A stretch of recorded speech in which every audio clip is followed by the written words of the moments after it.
namm ne ci biti mën a liggéey teral seen njaboot et non di génn prison naan maa ngi ñëwaat. loolu c'est la preuve d'un échec de toute une société. Alors loolu moo ñuy permettre ñu waxtaanee actualité du jour muy élection législative Cheikh Oumar Diagne. Issa mi ngi wax sànq ne c'est la guerre des chiffres. Mais est-ce que li ñuy assister depuis dimanche mën nañ ko jàppee une guerre des chiffres wala une manipulation de l'opinion? waaw man gëmuma ne c'est une guerre des chiffres parce que dans une guerre il y a une sincérité une transparence ak une certaine ak benn amour de vaincre bi nga xam ne moo war a dicter les postures et les démarches. Aujourd'hui nous avons manifestement un pouvoir bi nga xam ne qui a été je vais dire dañ ko réduire à sa plus simple expression moom ci moom le pouvoir comme ni ko waa ji bëggee woon ci opposition. Yewwi et Wallu l'ont réduit à sa plus simple expression. Donc on a un pouvoir aujourd'hui bi nga xam ne dafa orgueilleux dafa rëy. buggul nangu ils sont dans la manipulation et le mensonge surtout parce que on a suivi les déclarations de part et d'autre. On a vu la tête de liste de la coalition Benno Bokk Yaakaar bi nga xam ne ñoom déjà ñoo yor état ñoo yor nguur en termes d'élégance sax dafa rafetul jëli avocat ñoom waaw ñoom dafa rafetul sax ñoom ñu war a ñëw génn di inventer ay chiffres opposition bi waxagul woon donc ils ont inventé beaucoup de chiffres le temps a montré que ils étaient dans le mensonge manifestement beaucoup de départements yoo xam ne dañu koo gagné wuñu ko li ñuy wax noonu gagné ak majorité bi ñu am wax dëgg yàlla amul et donc man gëwuma ni guerre des chiffres waaye dama gis c'est un pouvoir manipulateur ba pare voleur dans l'âme mooy jéem a xool nu mu waaxoo Sénégalais ak préparer l'opinion pour mën a exercer li mu bëgg def et loolu njort naan la classe politique est assez avertie. est-ce que du jafe ci beneen côté bi mooy tey boo xoolee département yi day leer parce que département de Louga xam nañ ñaari député fa nekk. kii bu gagné jël na ñaari.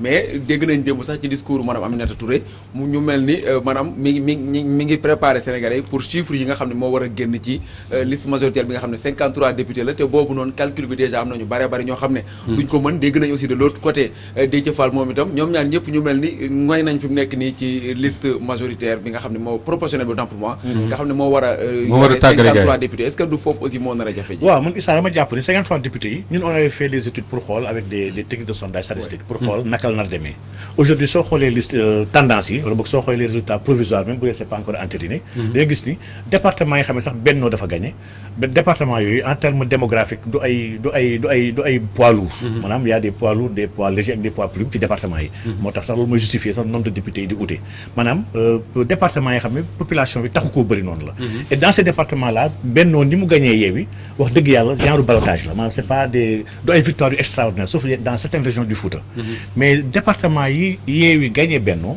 mais c'est des scores très très lourds maanaam c'est des raclés la Benno am te département yi c'est des départements démographiquement forts su ma suddee ñu wen Dakar ak yeneen département yi war na jeexal Dakar kese nga xam ne c'est plus de 1,6 million d'inscrits donc nga xam ne département yooyu ni ko Yewwi gagné loolu dafa nar a impacter dans la liste nationale Yewwi moo nar a ëppale Benno en réalité moo ko nar a ëppale parce que système raw gàddu bee moo tax déjà si département yi mën a ëppale gars yi waaye dans la liste nationale Benno mënul ëppale Yewwi et donc man je m'attends à ce que pour yow liste nationale bi bu ñu calculer ku nekk li ngay am Benno mën fa ëppale Yewwi non c'est pas Benno mënuñu am lépp 23 députés dans la liste nationale donc ils peuvent pas avoir plus que ça déjà dans yu bëri yoo xam ne dans la diaspora ak yëpp c'est des régions yoo xam ne qui sont perdues si biir dëkk bi ay Louga ak yeneen dëkk yu bëri yoo xam ne ko waxoon ay doole ci lu ma dégg nga wax ko Cheikh Oumar mooy quand Benno gagne ak ay marge yu ndaw mais quand Benno est battu avec de marge écrasé lii mooy la vérité des chiffres fu mel ni Dakar par exemple Yewwi Askan Wi mi ngi am 190 000 131 voix Yewwi Askan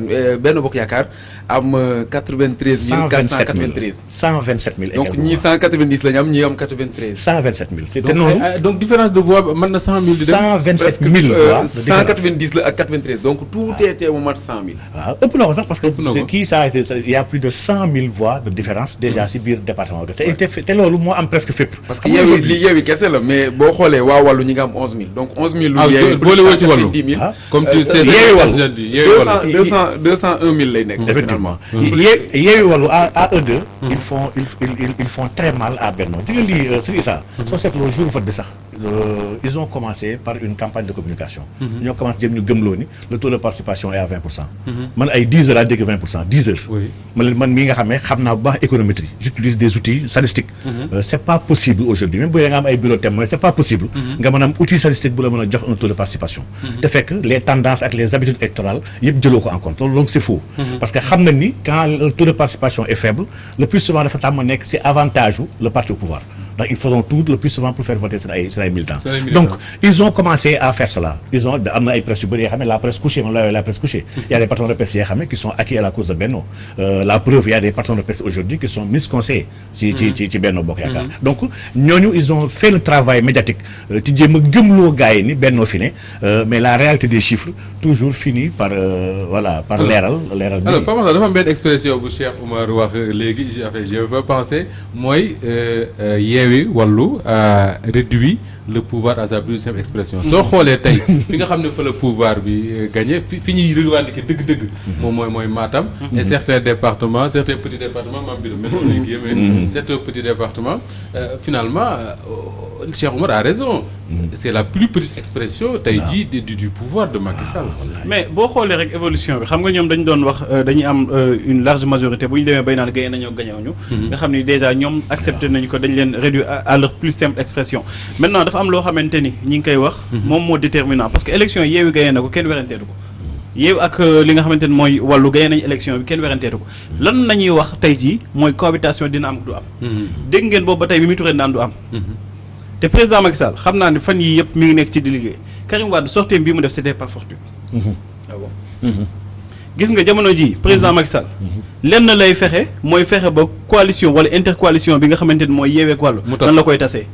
ba moom même bu nekkee dafay perdre élection bi cohabitation du am ci biir assemblée nationale parce que pour mu mën a am tey jii kenn moom mooy jouer rôle arbitre bi muy Wallu fu mu far foofu la mbir yi di penché wu.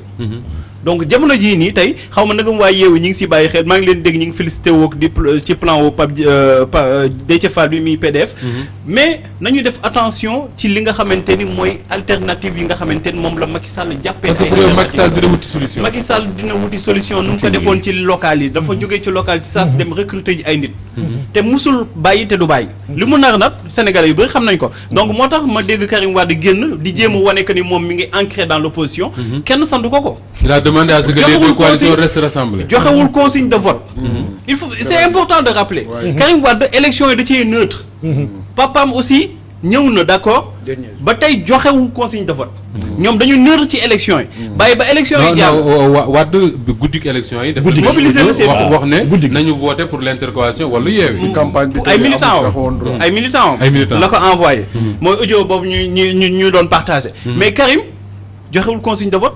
waxul ñu jàppale kenn bàyyi ba élection yi jàll. est-ce que question est-ce que voté na parce que Qatar la war a jóge xam nga nag tey loolu am na beneen difficulté bu fa mosoon am. alors Karim moom nga xamante ni joxul consigne daw waxul lenn. tey jii bu wëlbatikoo di génne benn missive di jéem a rappeler que ni moom mi ngi existé. dañuy jëm ci leneen aussi mooy premier ministre Macky Sall foog mu teg ko. te bu koy teg. ñortoon nañu ni ci opposition la koy jëlee moom waxoon na ko ci interview bu mu mayoon waa France 24 moo jumul. mu ni ne ko ëppale fa lay jëlee premier ministre ci ko ëppale lay jëlee. te comme ëppale bi jamono jii nii opposition bi la dina jéem a fexe tas opposition parce que moom lii arrangé wu ko. donc da nga bëgg wax ne da nga bëgg wax ne c'est possible. je sais pas vraiment je veux pas insulter l'avenir. da nga bëgg wax ne c'est possible mu proposer le poste de premier ministre à Wallu par exemple. loolu de laa yaakaar. man pour man Macky Sall jamono ji li muy def mooy dem ci waa wàllu Sénégal xam wàllu askan bi proposer leen poste premier ministre pour que bu ñu demee biir assemblée nationale au lieu ñuy nar a dem ci groupe parlementaire opposition bi ñoom ñu dem ci groupe parlementaire Benno Bokk Yaakaar comme ça ñu am benn majorité boo xamante ne bu confortable si c'est le cas hypothèse yi muy joxe ni c'est intéressant de lire ça si c'est le cas tey jii imaginons rek parce que moi encore une fois je n'en sais rien du tout ñu dem Macky Sall négocier ak sa famille naturelle muy Abdoulaye Wade ak ñi mu àndal ñu juboo ci dara le poste de premier ministre ñu jox ko Wallu qu'il s'agit de Karim Wade ou d'un autre est-ce que quelque part waa Yewwi dañu war a jël loolu comme une défaite wala c'est pas quelque part une victoire de Yewwi que les masques tombent finalement pour tout le monde. waaw xam nga quelque part sax loolu mooy pour man lu ñu gën a war a mën a remercier le président Macky Sall. bu defee loolu. non ma ne ci li ngay expliquer nii. waaw maanaam permettre aux Sénégalais ñu découvrir ñan ñooy ñan. mais loolu laa bëgg a wax. très bien loolu laa wax ma ne boobu moom mun nañ ko ci remercier. parce que ak nu mu gérer le pouvoir il nous a permis. ñu xam beaucoup de sénégalais yoo xamante ni à partir de leur discours soo leen daan dégg ci plateau télé yi. ñuy wax mais da ngay jàpp ne ñii ni kenn gënu leen a doon patriote ci dëkk bi. da ngay jàpp ne kenn gënu leen a bëgg Sénégal. grâce à Macky Sall seeni nu mu tuddati seeni jongul. tey permettre na sénégalais yi ñu xam ne ñooñu gëmuñu absolument rien du tout. léegi par rapport à élection yi. résultat yi li Pape Matar di wax mu ngi ma ciy interpellé ba démb. ci keppaar gi mu ne ko loolu mooy débat bi war a topp ci législative yi. donc puisque jusqu'à présent ñu ngi discuter ci résultat yi kan moo gagné. nañu yemagum ci loolu parce que xam naa ne. suñ ci paree parce que man sama première réaction. ci bu ma déggee coalition Yewwi Wallu li ma njëkk a wax mooy le PDS moom peut se frotter les mains. parce que en définitive mooy nekk la formation politique bu gën a gagné ci élection législative yi. te loolu la résultat yi wane. loolu la législative yi nar a wone. te xam nga Macky Sall ak PDS moom seen réservoir yi dañuy communiquer. donc des fois da ngay jël nga defal PDS. yaakaar ne ci moom la jëm. alors que day rogalaan bay yegg ci Macky Sall. te sax pourtant ci élection ci diggante locales yi ak législative yi. woon am na lu ñu ci jot a wone. parce que man quand je trouve Mayore jékki-jékki quitté Wallu dem Benno ku mel ni Doudou kii bi bu nekk le maire de Biscuiterie jékki-jékki nekk un authentique libéral jékki-jékki jóge foofu dem Benno pour man quelque part mën naa am sax mu nekk député seen président de groupe la woon Cheikh Bara Dolly Mbacké moom mën naa am aussi mu nekk député te pourtant beneen camp ba lañ koy gis.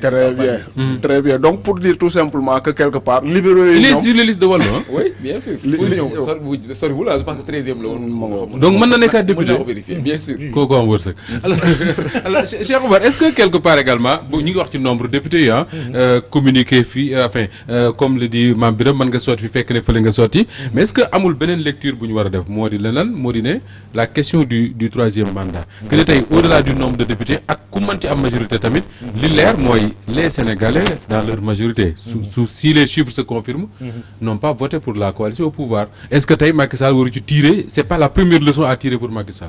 waaw s'il était intelligent il allait tirer cette leçon. il l'est nag. je crois qu'il l'est. je pense pas li nga Moustapha li grave mooy Benno sort de l'ancienne législature avec 125 sièges. oui on l'oublie nag. 125 sièges la instant ñoom ñu ngi tappale di bëgg gëmloo ni am nañ 83. te xam nañ ni amuñu ko bu ñu xoolee la réalité des chiffres.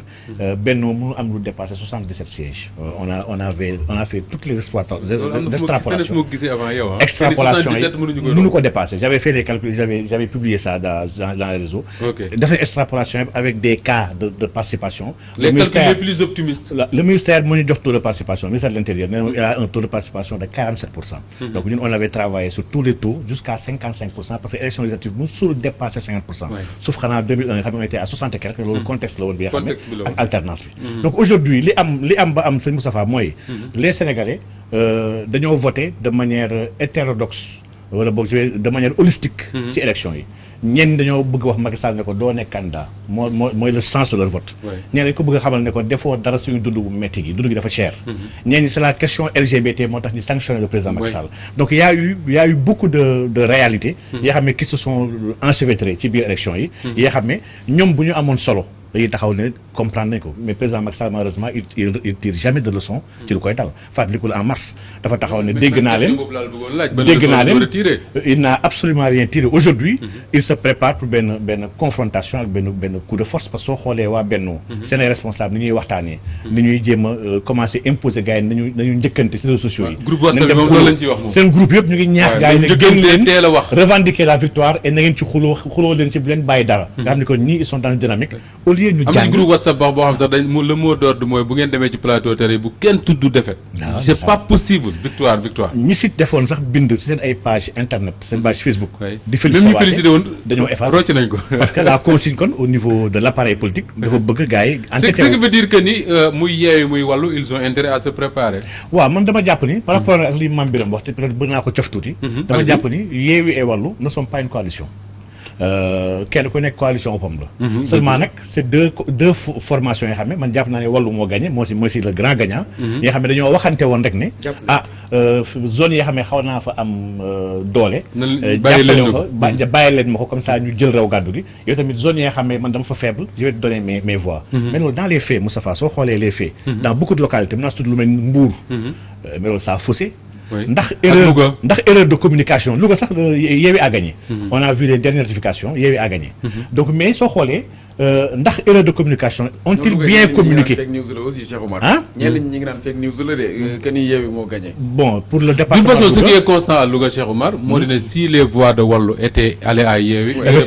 effectivement donc kon coow c'est ça donc ñaar yi kese moo mën a nekk. soit la communication elle n'est pas bien passée. comme ni ñu ko waroon defee. pour mën a optimiser formation bu fa ëppoon doole mu jël des sièges. wala boog il y a eu un très mauvais jeu un mauvais compagnonnage bu am entre Yewwi et Wallu. parce que man su ma xoolee dans la communication des groupes. gis naa ni Yewwi a beaucoup insisté ils ont fait des campagnes massives pour faire voter Wallu à leurs partisans. Je n'ai pas senti la même chose chez les leaders de Wallu. mais est-ce que tey kon Mame Birame n'a pas raison su waxee ne Macky Sall dina rendre Sénégal un grand service bu fexe woon ba ànd boobu tas comme ça ñu xam ku ne mooy kan ku nekk yaay kan. ànd boobu du ànd. En 2019, Wade sax avait refusé ce soutien-là à Sonko et à ses partisans. Aujourd'hui, des gens de Wallu, ñenn ñi nga xam ne ñoo si les karimistes ak ñi nga xam ne les purs wadistes, ils en veulent à Ousmane Sonko. parce que dañ ko jàppal ni moo ne woon dafay fusiller seen président. wala boog moo bañoon jël appelu seen leader. donc aujourd'hui li am kon ba am mooy réellement lii c'est pas lu mën a jëm ci kanam. kon li am France nga jàpp ne moo fay am. waaw ñu ñëw àndandoo gagner une majorité après kii jaar fii ku nekk teg loo xam ne du tax ñoom ñu mën a booloo pour mën a faire face. man goo mën a ñoom ñaar mën nañoo ànd ndax idéologiquement sax ak si fondement ñu toll sax wax dëgg yàlla. bokkuñ ci taxawaay. léegi nag coow li nag mooy. Macky Sall naka la nar a œuvrer ci loolu fàttalikul ni. Wade a une ambition. wala boog une surambition. Surambition c'est son fils.